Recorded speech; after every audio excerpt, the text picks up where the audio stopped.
to be talking to you, belladonna. Should've taken a break, not an Oxford comma. Take what I want when I wanna.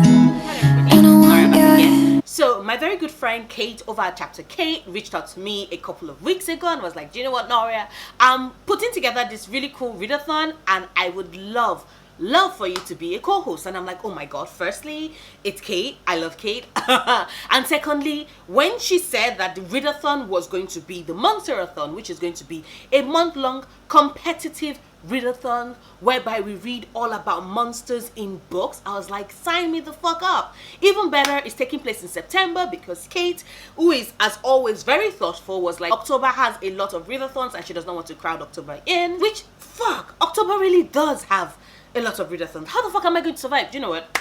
This is about September, not about October, so I'm going to worry about that later. So yeah, the MONSTERathon is a month-long readathon taking place throughout the entire month of September, whereby we compete to see exactly how many villagers we can terrorize. I would explain the rules of that later, but we compete to see how many villagers we can terrorize within the month of September. And the members of the winning team, we get a chance to win a copy of My Favorite Things is Monsters by Emil Ferris, which is this badass graphic novel that takes place in Chicago in the 1960s, whereby we have a young girl who's trying to solve, you know, a murder slash missing persons case. I'm not sure, but the art style is really unique and I love it, and just like it's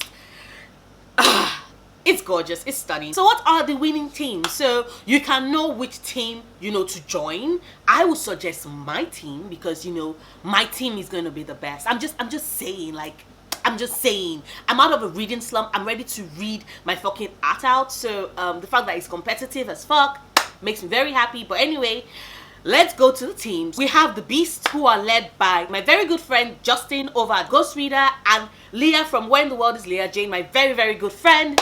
They are heading the Beast. The Hunts is headed by Cait herself from Chapter Cait and Cecilia from That Disney Chick.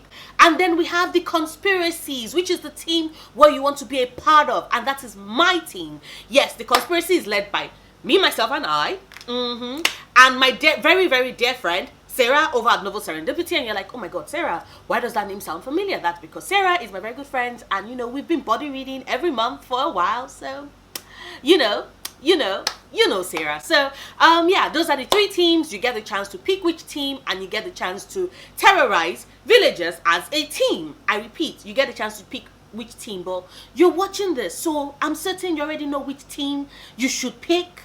Conspiracies, like, who does not like conspiracies? Who does not like aliens? I'm going to get to that point in a bit. But anyway, so how can you terrorize villagers as a team? You have 4 different ways. The first is to read. Every single page you read equals to 1 villager terrorized. That is pretty simple, very straightforward. If you like that, you can pick whichever book you want to read, and you know, it works for that. The second way to terrorize villagers is to read the group short story. Now, if it is that you read your team's short story, you get 200 points. If you read another team's short story, you get 100 points. So if you read all the 3 teams' short stories, you get 400 points. 400 points equals 400 villagers terrorized, because a point equals a villager terrorized. So what are the short stories? Every single one of them is found in one book, and that is Unnatural Creatures, which are stories selected by Neil Gaiman. Like, I'm certain you all know Neil Gaiman is my favorite author, and these are a collection of short fantasy sci-fi stories that are selected by him.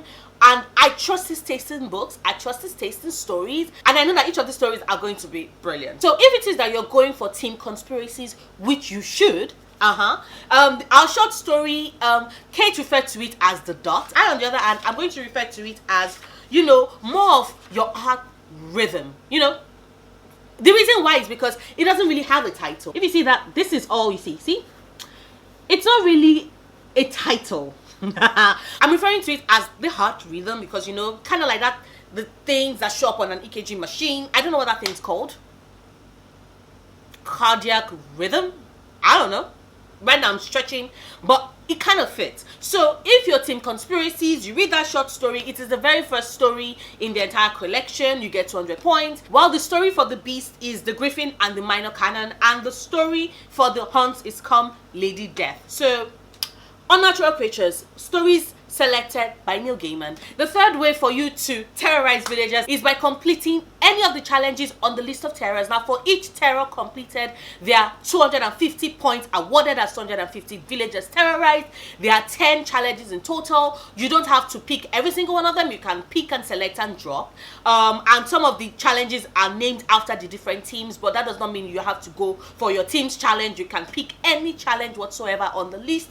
You're also allowed to combine challenges. There is absolutely no problem with that. The only thing you can't do is count unnatural creatures as part of the reading challenge. The fourth and final way to terrorize villagers is by completing video challenges. Now, each of these challenges are going to take place throughout the month of September, except for the first challenge, which is for you to record a TBR video, kind of like I'm doing right now, and that has to be recorded and posted before the 1st of September. And then you have 3 challenges that take place throughout the month of September, and then the final challenge, the 5th challenge, is going to be for you to post a MONSTERathon wrap-up, and each of these video challenges counts as 300 points. That's 300 villagers terrorized. Now, I'm going to link Cait's announcement video down in the description bar below, because I do think that she really does explain it so well, as well as the sign-up sheet. I repeat, go for Team Conspiracies. Like, do you know how many fucking gorgeous, hot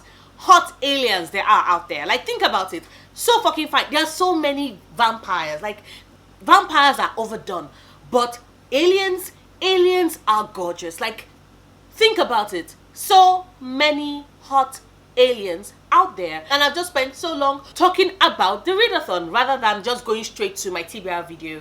I'm sorry, if you're subscribed to me, you know I talk a lot, so I assume you're perfectly okay with that. If you're just finding my video, I apologize. I tend to get carried away a lot. So let's go straight to the list of terrors and the different challenges and the books I'm choosing, because your girl is once again competitive as fuck. So I want to see if I can complete every single reading challenge, so I can terrorize as many villagers as I possibly can. So the very first challenge is classic creepers. Read a book with a classic horror monster. Now, this does not necessarily have to be a horror story, but the monster just has to be your classically horror monsters. And the book I chose for that is The Wicked Fox by Kacho. Why? Because this book features a gumiho. Now, gumihos are classic horror monsters. They are 9-tailed fox spirits in Korean mythology who basically consume the soul of men. And in this book, we have my girl Gumi Young, who is half gumiho, half human, and does consume the souls of men. But because of her humanity, she does have a soft spot for humans. And so, with the help of a shaman, is able to work it that the only souls she consumes are the souls of bad men and people that have committed horrible crimes. And she has been basically living her life doing that, you know, no problem, no hassles. But one day she comes across this 18-year-old boy, Ji-hoon, who was being attacked by a goblin, and ends up breaking her mother's cardinal rule in that she reveals her powers in the presence of a human. But in the entire tussle, she loses a fox bead, and she now has to do everything to find it. If not, she will die. But then discovers that she would either have to choose between said fox bead and Ji-hoon's life itself. It's romantic. It has monsters. It fits the challenge perfectly. Even better, I'm going to be body reading it with Sarah, so I can't wait. I honestly cannot wait. The next challenge says, what big eyes you have. Read the book with over 400 pages, and the book I chose for this is Dark Dawn by J. Christoph, because we all know that the minute that book comes, I am reading it. It's a conclusion to one of my favorite series ever. I cannot wait. And in this book, we pick up from where we left off in God's Grave. Now, I'm not going to go into so many details because I know a lot of people are still reading the series. Everybody's preparing for Dark Dawn in September. So just know that it picks up from where we left off in God's Grave. Mia, my girl. Like, I'm not going to go into any details, but I checked on Goodreads and it's at 512 pages, which means that it works perfectly well for this challenge. And I'm also going to be body reading it with, you know, my very good friend. Actually, I'm also going to be body reading with my very good friend Vendi over at Cut Between Pages, and also Sarah. So it's going to be a fun time. So I can't wait. The next prompt is Chimera. Read a book that can be classified under multiple genres, and for that I'm going with Everfair by Missy Shaw, which is an alternate history, historical fantasy, steampunk novel. So yeah, that's already 3 genres, and basically answers the question of what would have happened if it was that the Belgians had not colonized the Congo, because the people of Congo / the Congolese were able to discover / adopt STEAM technology first, and it's just, it sounds amazing. It's told from different perspectives, you know, from the Africans, the Europeans, East Asians, African Americans. It's just, it's all about this utopia and exactly how they survive and what they do to survive, even as they are faced by tragedy. And I've wanted to read it since Blackathon in February, and now I get the chance to do so because it works brilliantly well for Chimera. The fourth prompt is The Real Monsters. Read a book featuring monstrous humans. Now, the thing about it is that I have two options because, yeah, I'm out of a reading slump, but at the same time, I've become more of a mood reader, and I have a lot of fantasy books on this list. So if it is that I want a bit more contemporary, I decided I want to have two options. So the first option for this for me is This Savage Song by Victoria Schwab, whereby we follow Cait Archer and August Flynn. One of them, Cait, is human and basically is returning home to show her father that she can be as ruthless as he is. And the other one, August, is not human. In fact, is one of the three most powerful monsters in the city. His father's secret weapon, and their city is divided. Things are happening, and only the two of them can save the city because only both of them know exactly what it means to be on the other side.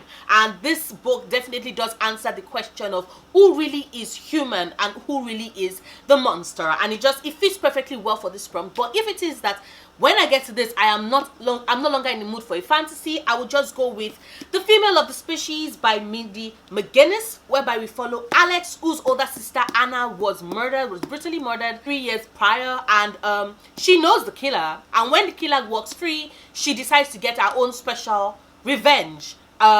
Unleashes the darkness she has inside, and when our own crime, that's Alex's own crime, goes unpunished, she decides to fade into the shadows in order to not give rein to that dark side that she knows is present within her, and hopes that nobody notices her. But she's noticed by two people, and events in their senior prom would where she ends up showing that darker side again, sets them on this collision course. It asks the question of exactly who is monstrous, especially in this circumstance. And I've heard that this book is dark, but also that this book is the kind of book I would enjoy, and I've been meaning to read it, and I just think that it fits the prompt perfectly well. So it's one of these two for me for the Real Monsters prompt. The next challenge is Unsightly, and we are to read a comic, a graphic novel, or a manga featuring a monster. And for that, I'm going with the manga Tokyo Ghoul. I know I am one of those people that still have not read Tokyo Ghoul yet, which is so weird because it totally and completely fits the type of manga I read, and I'm just like, ugh. Anyway, I hope to rectify that situation. So I'm going with Tokyo Ghoul, which was created by the mangaka Sui Ishida, whereby we follow college student Ken Kanaki, who after a disastrous date is taken to the hospital in critical condition because it turned out that his date was a ghoul. And by the time he wakes up, he finds out that he's been experimented on and has been transformed into a half ghoul. And the manga basically just follows him trying to live a normal life, feed on human flesh, and keep his half-ghoul status a secret from the humans around him, especially his best friend Hideyoshi Nagashika. I've wanted to read Tokyo Ghoul for a very long time, and this just seems like a perfect opportunity for me to do so. Next challenge says Angry Mob. Read a book recommended to you by more than one person, and the book I chose for that, which would come as no surprise to anybody, is Red, White and Royal Blue by Casey McQuiston. I kid you not, there is no corner of BookTube and BookTwitter and Bookstagram that I come to that somebody is not recommending that I pick up this book, because it is much beloved and I have been wanting to read it. And in this we follow Alex, who is the son of the President of the United States and who basically has a serious beef with a British prince, Henry. When it is that a tabloid basically gets proof of a public altercation between the two of them, it strains British-American relations, and so in order to, for a PR stunt, they have to pretend to be best friends, and that is where things pick up, because from pretending to be best friends, they become actual best friends and then become actual lovers in the process. And it just sounds so cool. I've heard that even though it does have a lot of romantic moments, there are also deeper moments in the book, and I've been looking forward to reading it, and this once again seems like just the perfect time to do so, and the perfect readathon to do so as well, because I'm reading a book about a lot of monsters, and I think that there's going to be a point when I will need to just ease things out, and this will just be a perfect book for me to just plug in between it. So lots of monsters, something romantic, back to monsters. It works perfectly well. The next challenge is sacrifice. Read a book you've seen in an on all video. And for that, I'm going with The Wrath and the Dawn by Renee Adi. I know this cover is just still, I don't know why, I'm still about the cover. But anyway, I saw this in an on all video of a booktuber I love, and I watch practically all her videos, and that is Chelsea over at Chelsea Palmer. She on all this, and she enjoyed it, but she just felt that, you know, it was time for her to let it go. And I have been wanting to read this because this is basically a retelling of the 1000 Nights. That's the Arabian Nights Middle Eastern story about Sherazad, who basically has to tell a story to save her life. So in this we follow Shahzad, who becomes the wife of Khalid, the Caliph of Khorasan, in order to gain vengeance for her friend who was one of the very bright. Because see, Caliph basically apparently marries a new bride every day, and by nighttime he's had her killed off. And one of the women that is killed is Shahzad's very good friend, and she basically signs up to marry Caliph in order to gain vengeance. But in order to gain vengeance, she has to keep her neck. And what that in turn means is that the longer time she spends with him, she ends up falling in love with him, and all the drama ensues. So I've been wanting to read this for a while. 1000 Nights is one of my favorite stories, and I want to see exactly how Renee Adi, you know, pulls it off with this book. So we've come to the part of the challenges that basically are named after the different teams. Once again, I repeat, you don't need to read the book for your team, or you don't need to read the book for your team. You can read one, you can read two, you can read all of them. I intend to read all of them because I want to get as many points as possible. So we have The Beast. Read a book featuring a monster with plant or animal traits, and for that I'm going with finally with The King of Scars by Leah. I've had this book since January and I still haven't read it, so September seems like a perfect time for me to read it. And I've not read it. I've tried to know as little as possible about the plot because I want to be surprised.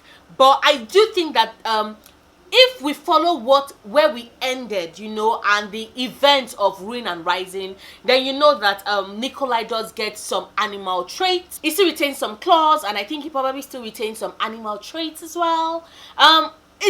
It's a reach, but I have a feeling that I am right, because that's probably what is going to be a major part. Not a major, but that's probably going to be part of the plot, I think. But also, this is the reason why I chose it. See this? Nikolai. This is a Nikolai quote. It says, "The monster is me, and I am the monster." Like, you know I'm right. You know I'm right. So, yeah, I'm using it. It's working. It's going to work perfectly well for Conspiracies for me. So, King of Scars by Leah. So the night challenge says The Hunt. Read a book featuring a monster that is dead or undead, and for that I am going with Gideon the Knight by Tasmin Moore. How do we pronounce her name? Someone please give me a hint. I don't know how it's pronounced, but basically Gideon the Knight, whereby we follow Gideon, who is a reanimated corpse with a sword, and childhood nemesis Harrow, who needs Gideon and her sword so that her powerful necromancer family would be highly exalted and esteemed. If not, they would die. And Gideon is like, fuck that shit, she's done with this reanimated corpse life. Some things are better left dead. And it's gay necromancers in space with reanimated corpses. What is not to love? I've been wanting to read this. This book has been high on my list for quite a while. And you all know I have a weakness for necromancy and dead people and dead things and dead people coming back to life, reanimated corpses in books. So I had to add it to this list. So Gideon the Knight by Tasmin Moore for my Hunt challenge. And finally, Conspiracies. Read a book featuring an alien, robot, or sci-fi based creature. And for that, just like I went with the real monsters, I have two options. It's either Gemina by Amy Kaufman and J. Christoph, or Lifelike by J. Christoph. The reason why I'm choosing two options for this is because I am meant to read Illuminae this month. I'm meant to read it for the newts this month. So my plan is, if I finish Illuminae, I intend to, I hope I do, but if I finish Illuminae and I really love it, then I will just pick up Gemini in September. If not, I would be reading Lifelike by J. Christoph, because I think that there's an android creature in this, and this also takes place in space, and it works for me. But I most likely will be reading Gemini for this choice, just because I have some very good friends whose opinion I trust, who really love Illuminae, and said that they love the entire series, the entire Illuminae file series. So yeah, so it's either going to be Gemini or Lifelike, but I am 94.5% sure that it's going to be Gemini for this challenge. And yeah, that is my TBR for the Monsterathon. Let me know if you are going to be participating. Let me know if you are going to be signing up for my team. Please sign up for my team. It's the Conspiracies, so I would leave the sign up link down below. I will also, like I said, leave Cait's announcement video down below, so just check it out. And yeah, that is the video. If you liked it, please do not forget to give it a big thumbs up. Check out my other videos, subscribe if you want to. I make new videos every Sundays, Wednesdays and Fridays, and I'll see you soon. Until then, stay passionate, love books, love yourself. My strange addiction, my doctors can't explain my symptoms.